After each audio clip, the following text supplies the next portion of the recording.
নমস্কার বন্ধুরা, আমি অর্চনা। আমার চ্যানেলে আপনাদের স্বাগত। তো আজকে আমি কুঁদরি, আলু আর পেঁয়াজ দিয়ে একটা দারুণ স্বাদের রেসিপি তৈরি করব।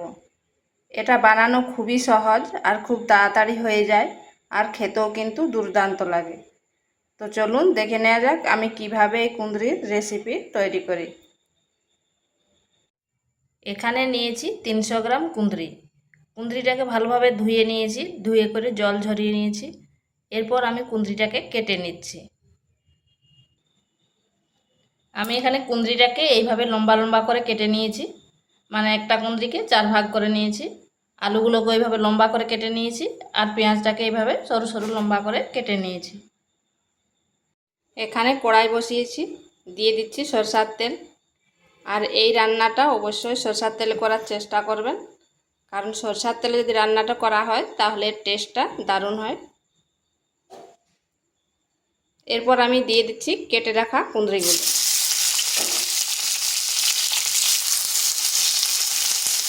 প্রথমে কুঁদরিগুলোকে ভেজে নিচ্ছি।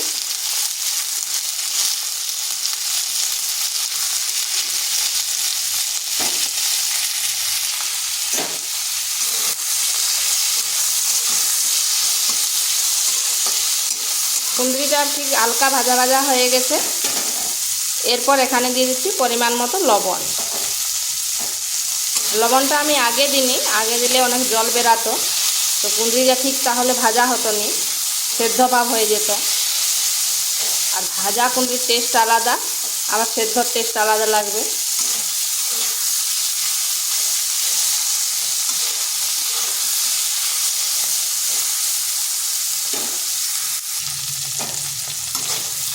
কুঁদরিটা ভাজা হয়ে গেছে, এরপর এটাকে তুলে নিচ্ছি। কড়াইতে আবার একটু তেল দিয়ে দিচ্ছি, আর ফোড়নে দিচ্ছি গোটা জিরে, কালো সরষে আর দুটো শুকনো লঙ্কা।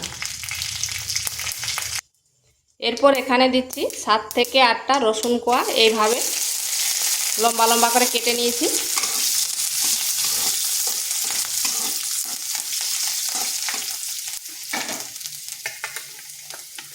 আর দিয়ে দিচ্ছি আলুগুলো।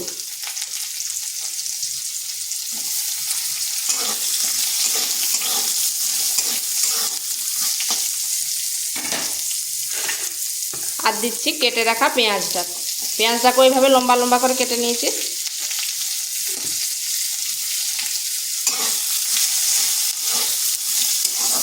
এরপর আঁচটা স্লো টু মিডিয়ামে রেখে করে এগুলোকে ভেজে নিতে হবে। এইভাবে ঢাকা দিয়ে ভেজে নিচ্ছি। এইভাবে মাঝখানে ঢাকাটা তুলে তুলে কিন্তু নেড়ে দিতে হবে।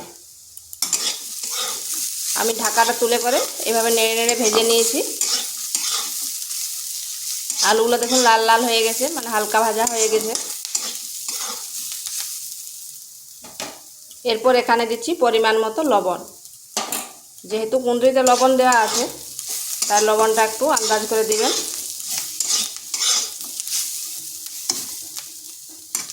এরপর এখানে দিয়ে দিচ্ছি ভেজে রাখা কুঁদরিগুলো।